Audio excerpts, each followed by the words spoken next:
Channel's Week in Review.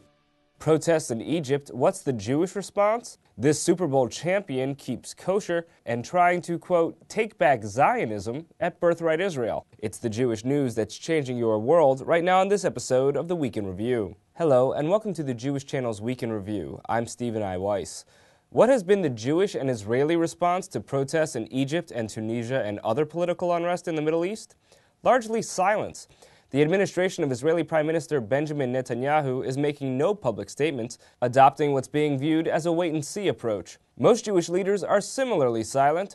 One exception is the comment by Malcolm Hoenlein, Executive Vice President of the Conference of Presidents of Major Jewish Organizations, who told ultra-Orthodox news site Yeshiva World News that potential Egyptian opposition leader Mohammed el-Baradei is a, quote, stooge of Iran. Hoenlein's comment has been picked up in many major news sites. In the interview with Yeshiva World News, Hoenlein also placed blame with the presidential administrations of George W. Bush and Barack Obama for not doing more to promote democracy in the region. Another Jewish voice was the right-wing Zionist Organization of America, or ZOA, which was critical of the Obama administration in an interview with JTA, with the organization's president, Mort Klein, saying that Obama, quote, should be showing some loyalty to a regime with which we've had good relations for 30 years, adding, if we have elections in the near future, you're going to have a result like in Gaza. Of course, I want a democracy, but I don't want democracy when the results support Islamic takeover. Those statements stand somewhat in contrast to the ZOA's frequently stated criticisms of Egypt's role in the peace process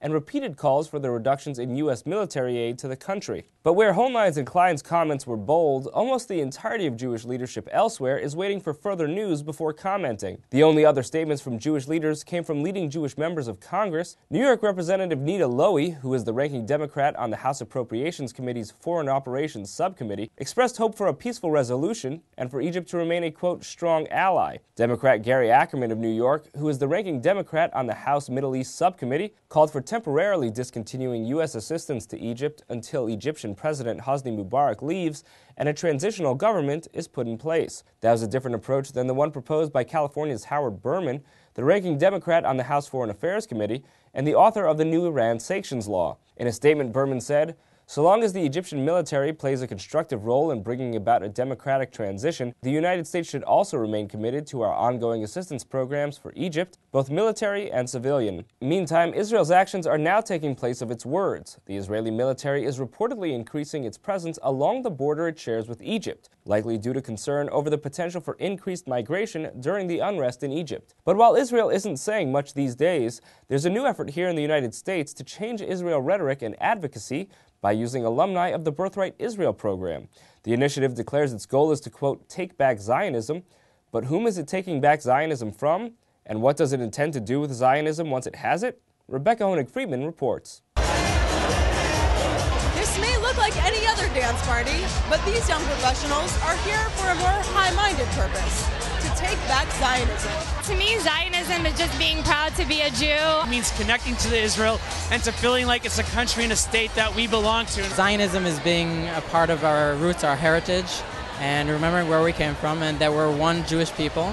How Zionism is defined, and who gets to define it, is the question at the heart of the Take Back Zionism campaign, a new project by the Birthright Israel alumni community that's urging Birthright alumni to reclaim the word from those who would be its detractors, as philanthropist Michael Steinhardt, one of the founders and major funders of Taglit Birthright, explained at the campaign's launch event. From its being associated with apartheid, with racism, with the left accusing it of all sorts of things. So it's really declined as a vision compared with its vision 20 or 30, 40 years ago. And taking it back is bringing it back to a vision that we can all be proud of. One such broad, pride-inducing definition was offered by Israel's U.S. Ambassador Michael Oren, who addressed the crowd via satellite. Zionism, the definition for me is very, very simple. It's Jews taking responsibility for themselves as Jews. For more on the Take Back Zionism project, and to hear from Michael Steinhardt about why one Jewish political organization won't be leading its own Birthright trip, tune into the full broadcast version of the Week in Review. Thank you, Rebecca. The Super Bowl is a time when most Americans will be glued to their TV sets, and not a single Jewish player is expected to take the field. But there's one Orthodox Jew who has a Super Bowl ring. Alan Veingrad might be the only former NFL player to spend the day before the Super Bowl observing the Jewish Sabbath, and Christian Needon has the story. As the Green Bay Packers prepared this week for a Super Bowl matchup at Cowboys Stadium near Dallas, a veteran of both the Packers and Cowboys was continuing his post-NFL career at the Schneerson Center for Jewish Life on Manhattan's Upper East Side. Yes, Alan Veingrad may wear the Orthodox clothing of a Lubavitch Jew, but at one time he earned a living by strapping on the pads and uniform of two of the NFL's most storied franchises. Since earning a Super Bowl ring as an offensive lineman for the 1992 Cowboys, Veingrad has become a hasid and now tells his story all over the country as a motivational speaker. And from the start, he expressed a sense of humor about what his audience might think of his current appearance. I'm in on the joke, I want you to know. I'm in on the joke. And I heard a few of the men what they said a little earlier. That guy did not play in the National Football League. I was 65 pounds heavier back some years ago. Could you imagine? Approximately 18 years ago, you win a world championship with the Dallas Cowboys. And after the game, everybody on the team has an opportunity to take a picture with the coveted Vince Lombardi trophy.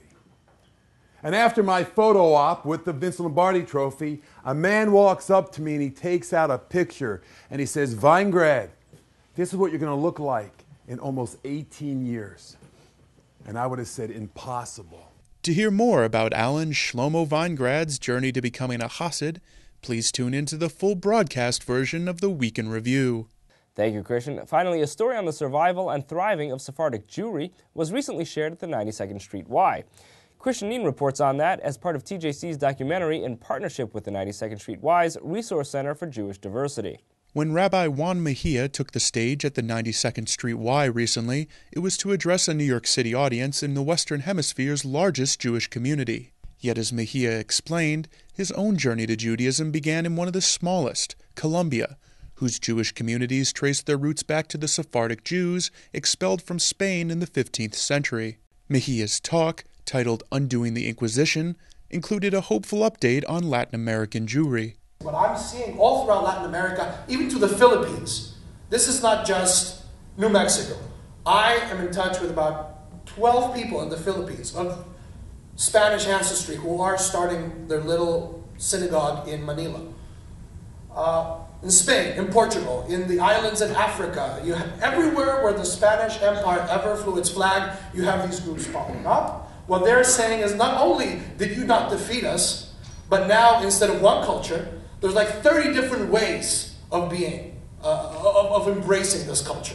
Because all of these communities bring their own gastronomy, bring their own music, bring their own particular feel to it.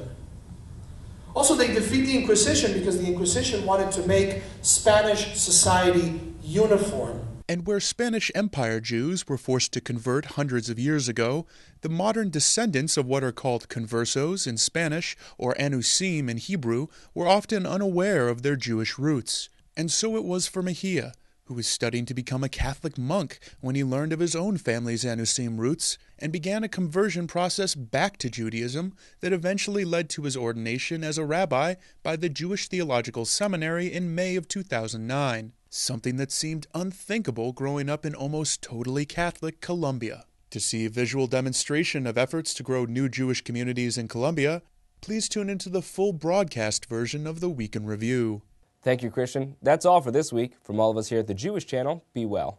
The Jewish Channel is available on cable: IO Optimum Cable Channel 291, Time Warner Cable Channel 528, RCN Channel 268, Verizon Fios Channel 900, and Cox Cable Channel 1. For more information, visit tjctv.com.